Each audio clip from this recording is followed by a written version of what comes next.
بسم اللہ الرحمن الرحیم۔ السلام علیکم۔ ہاروت و ماروت کون تھے؟ بابل کا کنواں کہاں ہے؟ اور ہاروت و ماروت کا جادو کس طرح کا تھا؟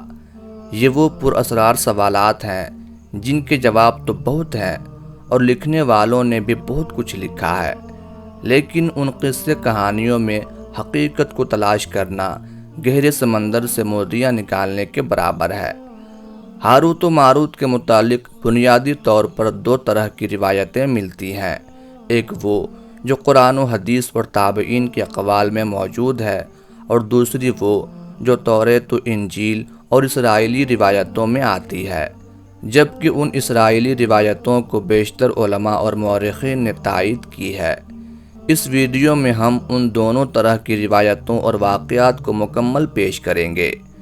روایتوں کے مطابق حضرت ادریس علیہ السلام کے زمانے میں ایک مرتبہ آسمان اور زمین کے درمیان سے پردوں کو ہٹا دیا گیا تو فرشتوں نے زمین میں آباد انسانوں کو دیکھ کر تعجب کیا اور بولے، یا رب العالمین، ہم تو گناہ کے قریب بھی نہیں جاتے، جبکہ یہ بنی آدم گناہوں میں اتنے مبتلا ہیں۔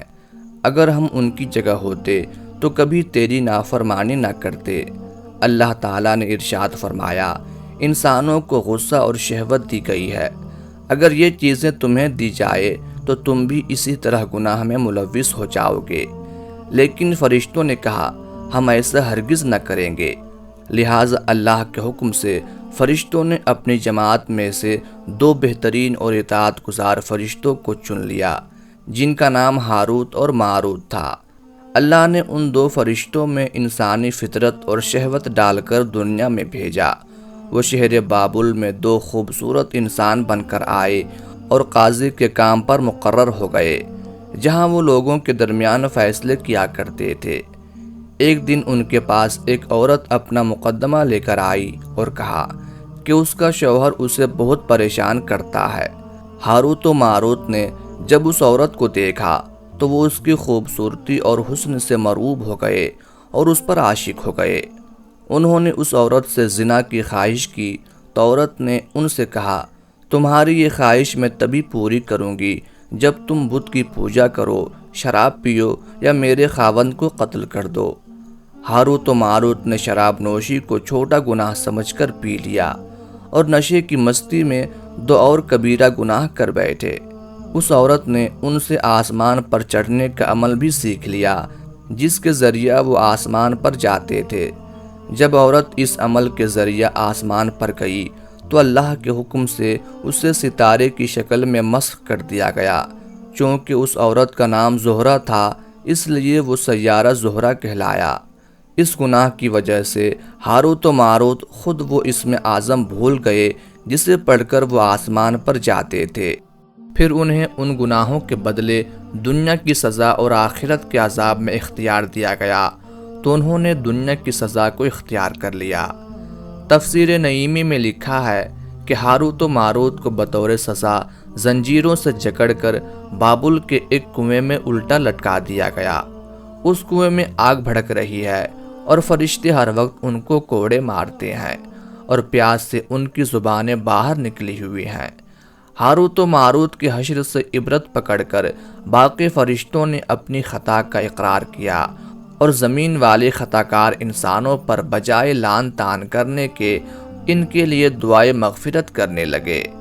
یہ ایک اسرائیلی روایت ہے جسے امام ابن کثیر اور فخر الدین رازی جیسے مفسرین افسانہ اور من گھڑت کہانی قرار دے کر سختی سے رد کر دیتے ہیں۔ وہیں امام سیوطی جیسے علماء اس روایت کو مستند مانتے ہیں۔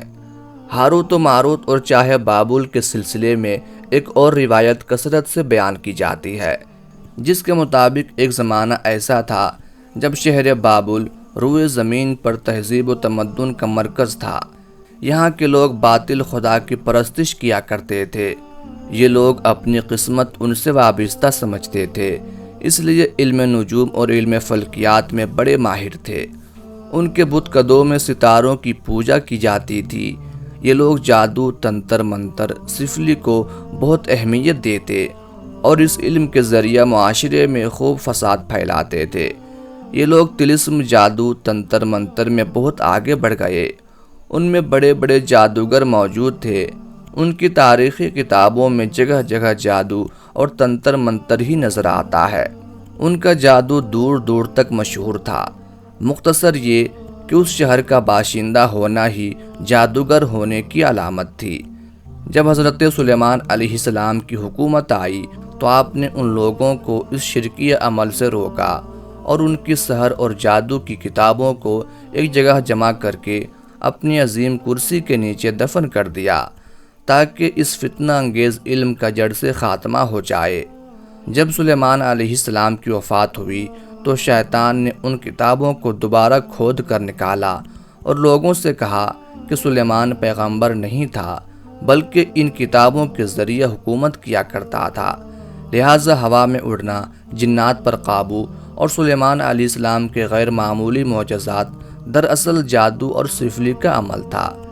بنی اسرائیل نے اس کی پیروی کی اور ان کتابوں کو پڑھنا شروع کر دیا، لہٰذا دوبارہ یہ شر انگیز علم اس قوم میں سرایت کر گئی۔